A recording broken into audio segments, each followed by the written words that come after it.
How you doing? I'm fine. How about you? It's so good to see you. It's great to see you too. I'm always honored to be able and blessed to be able to talk to you.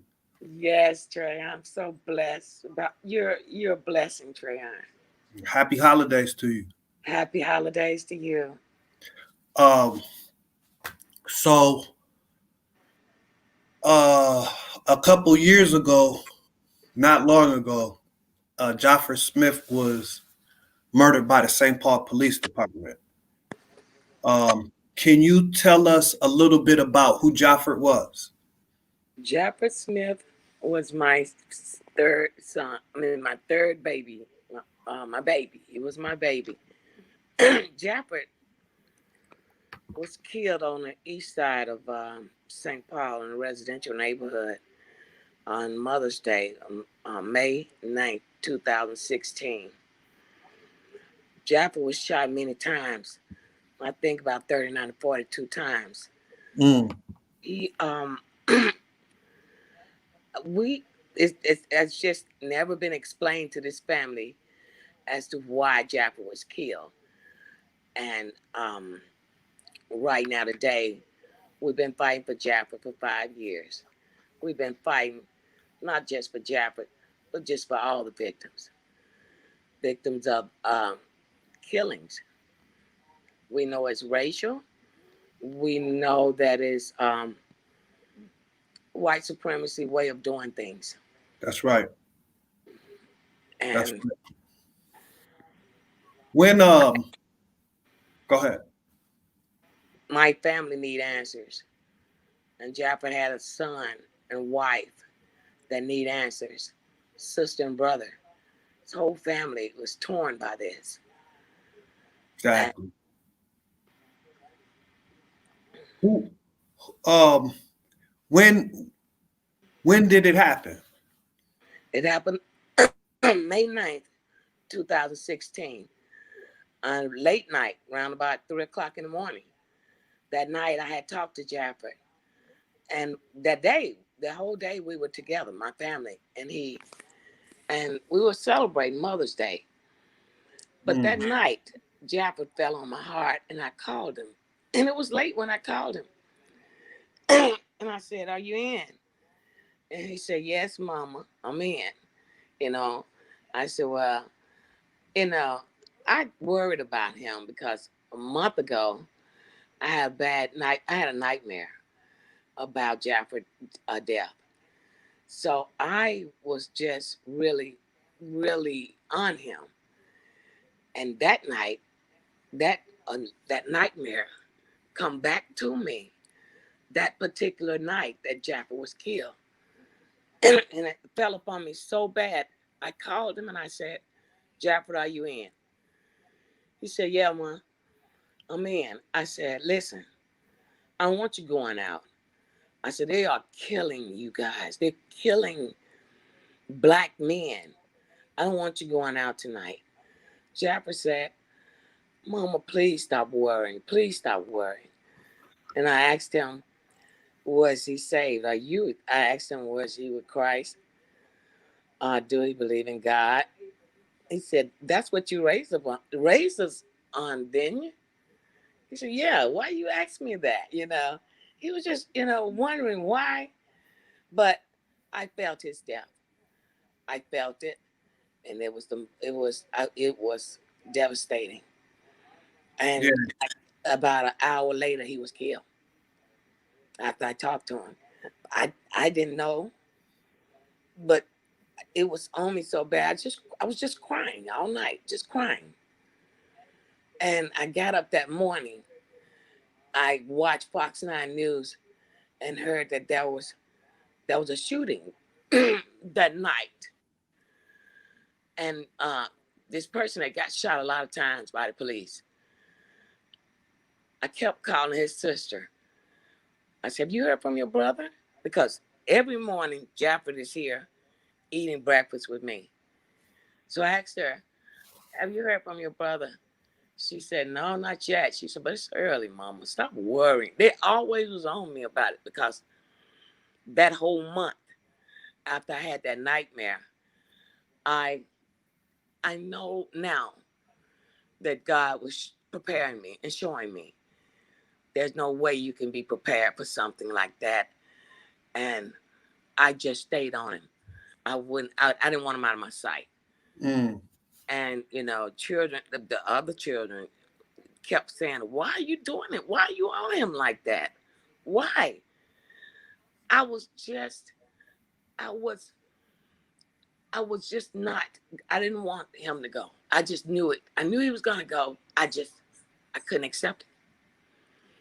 Wow, I can't imagine what you're going through right now, or even just These holidays has been the worst, yeah. What So about how many times you said earlier, but again, how many times was he shot? Jacques was shot 49 and 52 times. And they held his body at the BCA to keep us from seeing it. And they held his body like 2 weeks. And I went to the funeral home. When they released his body to the funeral home, I went there and I asked the director as I was walking in, how many times did they shoot my son? He said about 3 or 4. They even put him up to lie to me. I walked in and my son was laying on the table with a hospital gown on. I looked at him and he had a bullet hole right there on the side of his, right there in the back of his head. Okay, we kept looking at him. His chest was full of bullets and buckshot. They even shot him with a shotgun. Mm. All right. His hands, both hands, had holes in them. Both hands. All right, we're going down to his private area. He shot in the private area. He shot both legs, both feet. In his feet, under his feet too, right? Under his feet, under both feet. He's got bullet holes. I never seen anything like it. I felt like I was living in a twilight zone. I tell you, that changed the way I looked at this city. I looked at this city really crazy because they tried to sweep that under the rug. Trayon, I remember I didn't even know that he was even dead, but you were the one that was looking into it and trying to see what happened to him. Thank you so much for doing that, Trayon. No problem. When I first heard about it, I just was like, this doesn't, just things weren't adding up to me. We argued about that. Me and some people argued about this case because I just felt like it didn't make sense, and it was just always what we call the art of the cover up, where this we say the closer you are to the sun, like we use a metaphor like the sun is the truth, and the closer you are to the truth, right, you're gonna get the truth. So soon as something happens, you hear the early reports of what happened. That's usually, to me, what happens. Yeah. And then as time goes on, the story starts to change and evolve and change into something else. Yes, So, and it did. And that's kind of what happened with Jaffort. I remember watching the first news story, then the next news story, then the next, and it just kept changing. So I knew. And it just demonized him. Yeah. That's what they did. They demonized him. But I'm gonna tell you something. Before that, they were profiling him. They were following him all over town. Everywhere, every time you look, every week he was stopped by the police. And I kept asking him, why? Why do they keep messing with you? He told me that they wanted him to be an informant. They want me to snitch on somebody. He said, I can't do it. I don't know. I said, that's dangerous. He said, I could get killed. So I said, Jock, he said, Mama, they're going to kill me. He told me that. Wow. I'm not kidding. He told me that they're planning on, I believe they're going to kill me. So they were following him around and stuff too? The St. Paul? Jaffort got stopped. They knew Jaffort well. When BCA knocked on my door, they said they didn't know who he was. And that's why they didn't reach us within the time frame that they should have. And when did they reach? They knew him well. When did they reach you? They reached me like okay. They shot him around about 2 o'clock that night. They reached me the next day around 1 o'clock. Mm. And BCA tried to beat my door off the hinge. I tell you, they frightened me. I'm talking about the way they beat that door. I never seen anybody beat a door. They almost beat that door off the hinge, and that's a strong door. So that scared me. And they come in, saying, Matilda Smith, your son Jaffort Smith was killed last night. He was shot a lot of times. They had this smirk on their face. I couldn't feel my legs. I tell you, when I heard that, I started going down. Both of those BCA men lift me back up by both arms and continued to tell me about them shooting my son. And they lied and say he shot a girl. He didn't shoot a girl. I go on that girl Facebook page all the time, and she wants justice for Jaffort Smith. Wow. Yes, she wants justice for Jaffort Smith. I don't even know the girl. My family never knew this girl. We know that BCA told us Wow. that there was an incident. They told us right before they pulled up that was another shooting incident. Now my son had a knee. He had a bad knee. It really, he needed a knee replacement. He couldn't walk. We had to take him everywhere he went. That's why I know that he was dropped off somewhere around there, because my whole family had to take him everywhere he went, even to work. So we know that it's a lot of lies going on. We know, I don't know how he wound up there in that spot, but I do know that there was an incident before they came out shooting. And they come out shooting within minutes, within seconds of running up on him. And they didn't try to see what happened. But I know Jaffort had $1,000 on him that night. And we didn't get his phone or his money or anything else. I don't know, did he get robbed when the first incident happened of the shooting? I don't know, did the police rob him? So Wow. that's... See, I never knew any of this. I never knew. As long as I've been knowing you, still, I never knew any of this, man. And now, I was so, every time I spoke on this, I would go into anxiety. I had anxiety attacks from it. I couldn't even speak. It was so hard for me to even breathe. I never, ever experienced anything like it. My world changed. Didn't look the same after that. I can go outdoors. It don't look the same. I drive in the streets. Nothing looked the same to me anymore. It'll never look the same again. has Jaffort ever shot anybody in his life? Jaffort he would never shoot anyone, and he has never shot anyone. Okay. Has the police officer who shot Jaffort Shoot anyone? I look at all of these victims. All of these victims has never shot anyone.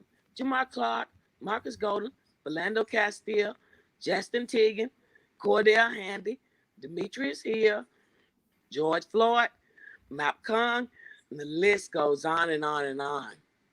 have never shot anybody in their lives, ever? Never killed anyone. Never shot at anyone. I'm tell you something.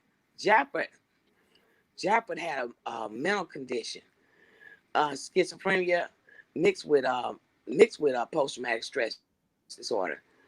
So Jaffort would sleep in the day and go out at night. That's why I always worried about him.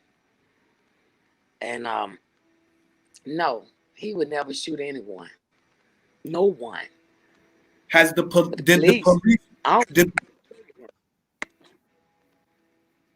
did the police officer? Can you hear me? Can you hear me? I can now. What did you say? Did the Now I police can. officer did the police officer who shot Jaffort, has he ever shot anybody before he had shot Jaffort? Yes. Shot a guy right over here on the west side where I live at.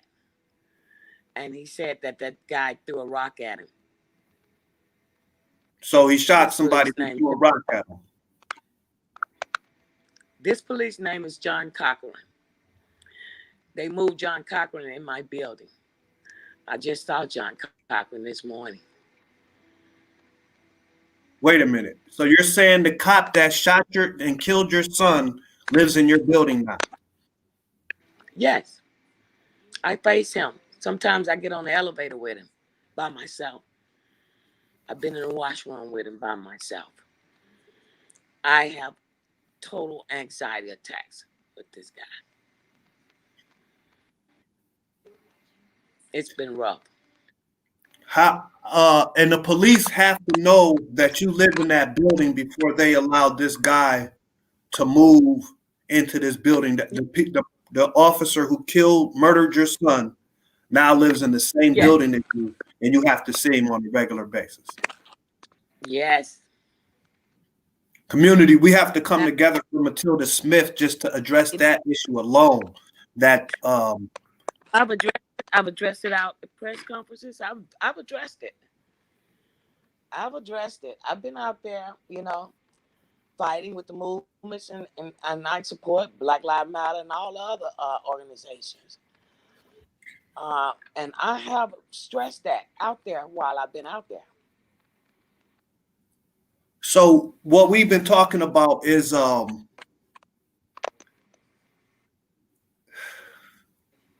when your child was murdered by the police,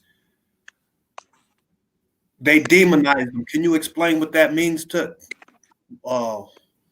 when they demonize your child? Them. They called him a criminal. They said that he was a sex offender, and I mean, just total lied on him. Just totally. Every day was something new that they were saying about Jaffort. They did this. They do this to all those victims, and these are victims. The police they're killers. They're slave catchers and killers. I tell you, that's what I see in St. Paul Police. I think they're one of the worst forces in Minnesota. The St. Paul Police Department is the deadliest police department in the state of Minnesota. That's data right there. We can't refute that. And I'm telling you something, Trey. I got a brother. I got family members that are police officers. They even know that there was a lot wrong with that.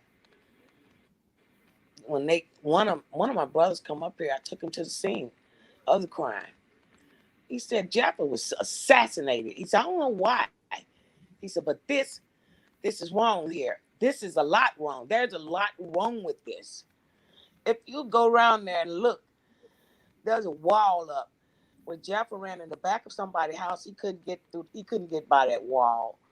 And Jaffort, I know he tried to run. I know after he raised his hand and they started shooting, I know he tried to run. It's like he got shot in the back of the head. Jaffort got shots in the back, shots in the front, shots in both hands, shots in both feet, under feet. So, how do you get shot under your feet? So that means he's probably. I don't even want to. I know he was being shot while he was down. So here's a person who's never shot anybody, never shot someone in his life. He's being in his entire life. But people who have shot people before are shooting him, and then they'll say he was the bad guy, right? Right. So this, but the story tells who the real criminals are. It tells these guys are vigilantes, not cops. That's not policing. One thing I know from my families of police, that is not policing. Not one of my family members ever committed acts like that. Not one. Right.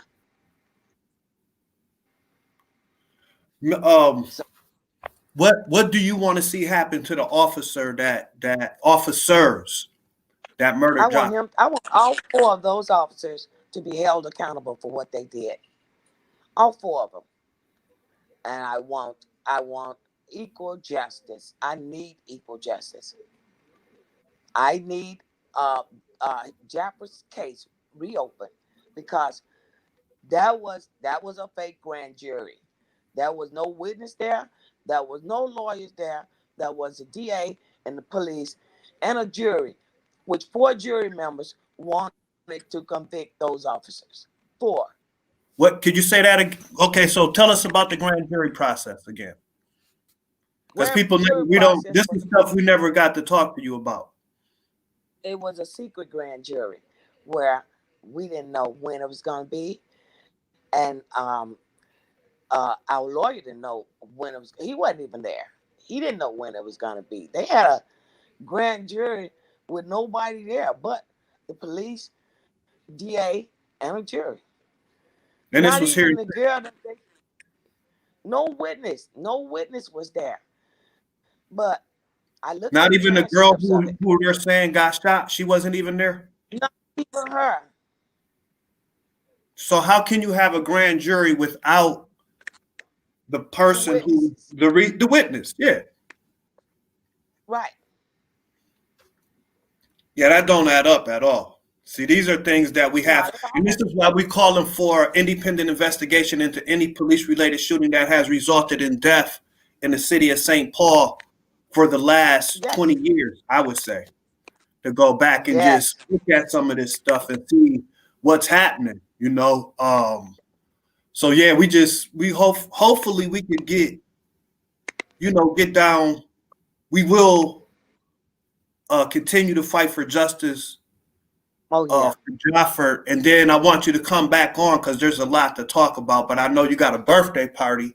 Can you tell us Yes. about how, um, like, how has this traumatized you and his children and family and his Oh brothers wow. and sisters and things Wow. like His son, I don't think he'll ever be all right. His wife had a nervous breakdown. They came out, police come out and arrested her. And that? Right. she threatened him. She called to ask why they kill her husband. And I feel like they should have given her an answer instead of coming out and arresting her and manhandling her. Mm. So they really silenced her. And totally silenced her. She wouldn't come back out to protest. She wouldn't do anything because they silenced her, and she totally lost it. She totally. I mean, oh, we've been through a lot with Kay. We've been through a lot. She's been through a lot, and she's got a record from this. Now they killed her husband, but she's got a record for asking them why they killed her husband, and Wow, they said that's she made crazy. threats. No. So we Hmm. got people in the chat just saying, Mari Swaffer said that's how it is in Georgia with grand jury proceedings. The officers get to speak; they never hear the other side. Shout out to Right. Chelsea and That's Marissa exactly too. They're right. chiming in on this, showing you some love too. Um, Thank you, guys. yeah, we're definitely gonna have you back on the show. This is our daily show. This isn't the Sunday. I got to get you on one of the Sunday shows so you can get it out Thank to the you for Frogtown having me, community Trey. too. Do you have a GoFundMe set up or anything for Jaffort or a Facebook page or anything like that that people can go to I learn got a more? Justice for Jaffort Facebook page, but I got to get a GoFundMe set up. Okay. I got Yeah. a Justice for Jaffort Facebook page. If people want to So get in touch with you and talk,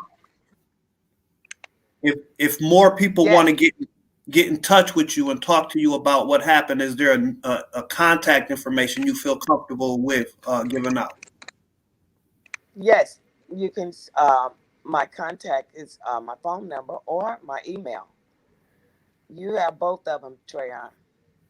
Okay. So just tell us your email address real quick if people want My to email contact. address is matildasmith.ms@gmail.com. No doubt. Hey, thank you for spending some. Thank you I for can't wait to spending. come back, Trayon. I can't wait to come back. In about a week, it's going not It's this been Sunday, time. but a week from a Sunday after that, we're gonna have you back on.